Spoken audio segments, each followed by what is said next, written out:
현재 세계가 전쟁으로 좋지 않은 가운데 일본 또한 위기를 맞았습니다. 일본의 상황이 언제는 좋았냐고 할 수 있겠지만 현재 일본은 기시다 총리의 지지율이 최저 수준으로 떨어지면서 퇴진 압박까지 받는 상황입니다. 이는 기시다 총리 정권이 출범한 이후 2달 연속으로 역대 최저 지지율을 기록한 것인데요. 일본 정치권에는 정치권의 수명을 측정하는 지표가 있는데 이것이 바로 아오키율입니다. 아오키의 법칙이라고도 불리는데요. 이 아오키의 법칙은 내각과 제1여당의 지지율 합계가 50%에 미치지 않으면 내각이 버티기 힘들다인데요.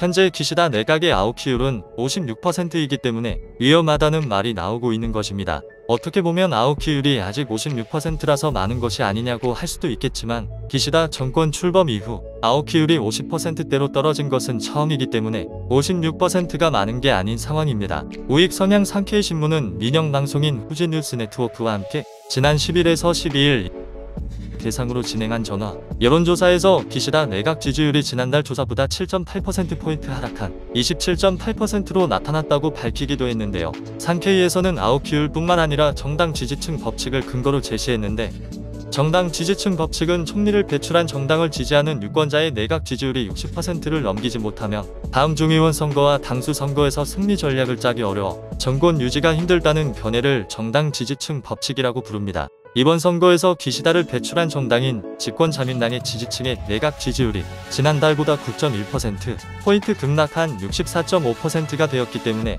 기시다 내각의 지지율이 정권 퇴진 수준에 근접해 있는 것인데요. 스가요대 전 총리는 똑같은 2021년 8월 산케이 조사에서 자민당 지지층으로부터 59.1%의 지지를 받아 결국 그해 9월 말 자민당 총재 선거에 출마하지 않는 형식으로 퇴진한 적이 있습니다. 이대로라면 기시다 총리도 스가요대 전 총리와 같은 길을 밟을 수밖에 없는 것인데요. 앞서 기시다 총리는 연내 중의원 해산과 총선거를 사실상 단념하는 대신 경제 대책에 집중하겠다는 의사를 나타낸 바가 있는데 그런 의사를 나타냈음에도 결국 여론은 부정적인 것입니다. 거기에 엎친 데 덮친 격으로 경제 대책에 집중하겠다고 했지만 재무성 부대신이었던 단다 겐지가 세금 체납 논란으로 사실상 경질이 된 상태이기 때문에 더욱 힘들어질 것으로 보여지는데요. 단다 전 부대신은 세무사 자격을 가지고 있었는데 그럼에도 불구하고 자신이 대표이사로 있는 회사의 토지와 건물이 세금 체납으로 4차례 압류된 사실을 국회에서 밝히고 사과한 것인데요. 당시에는 사임하겠다는 뜻을 밝히지 않았었는데요. 야당이 국민에게 납세를 요구하는 입장에서 세금 체납 문제는 심각하다며 압박하자 결국 사표를 냈습니다. 일본에서 재무성은 재정과 세제 업무 등을 담당하는 행정기관이기에 사임을 하지 않으면 말이 되지 않는다는 반응이 많았습니다. 정부는 이날 우회적으로 가기를 열어간다 부대신의 사임을 결정했는데요.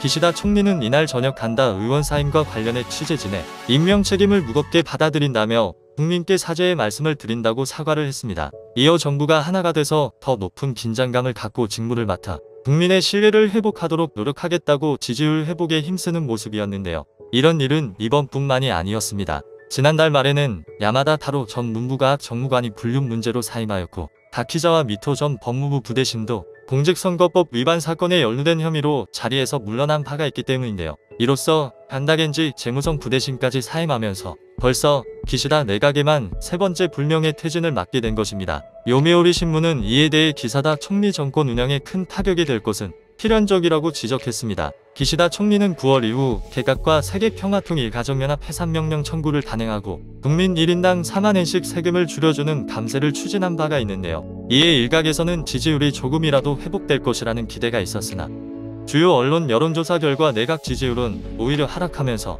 현재 언론은 기시다 총리의 정권 구심력이 약화했으며 지지율 하락세가 이어지면 일각에서 퇴진 압박을 가할 수 있다는 분석을 내놓고 있는 상황입니다. 이러한 여파는 선거에까지 영향을 미쳤는데요. 후쿠시마현에서 현재 집권 여당인 자민당이 과반수를 유지하고 있었으나 이번 선거에서 유지를 할 수 없게 된 것인데요. 후쿠시마현 현 의원 선거에서 자민당 후보 33명 중 4명이 낙선되고 29명만이 당선된 것입니다. 이렇게 자민당 소속의 후쿠시마현 의원들이 2명 줄게 되면서 현의회 전체 정원 58석에서 단독 과반을 유지하는 데 실패했는데요.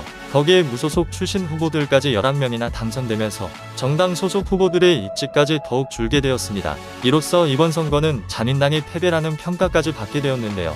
자민당의 후쿠시마현 지방조직이 소속된 한 간부는 선거 기간 기시다 총리에 대한 불신이 커지면서 도시권을 중심으로 상당한 역풍이 불고 있다고 말한 것이 알려져 기시다 내각은 퇴진을 더욱 피하기 힘들 것으로 보입니다. 후쿠시마현과 인접한 미야게현에서 지난달 22일 치러진 현의원 선거에서도 자민당은 5명이 낙선해 연립 여당인 공명당 의석과 합쳐도 과반에 못 미치는 패배를 안았는데요. 이와 같이 기시다 내각의 지지율이 역대 최저로 하락하면서 집권 여당인 자민당까지 여파가 부는 모습인데요. 이대로라면 기시다 내각은 재집권은커녕 퇴진을 할 수도 있는 상황인데 어떻게 될지 지켜봐야 할 것 같습니다. 구독자가 1000명이 될 수 있게 구독과 좋아요를 눌러주시면 영상 제작에 매우 큰 힘이 됩니다.